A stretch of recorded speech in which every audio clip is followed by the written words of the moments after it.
участок из Вепского леса. Он самый сложный всегда был и будет.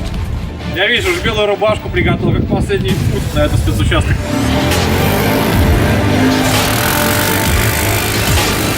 Глина, которая облепляет тебя всего, залепляет тебе технику, забивает твои радиаторы, что приводит к перегревам, и делает прочие коварные вещи. Доехали, слава богу.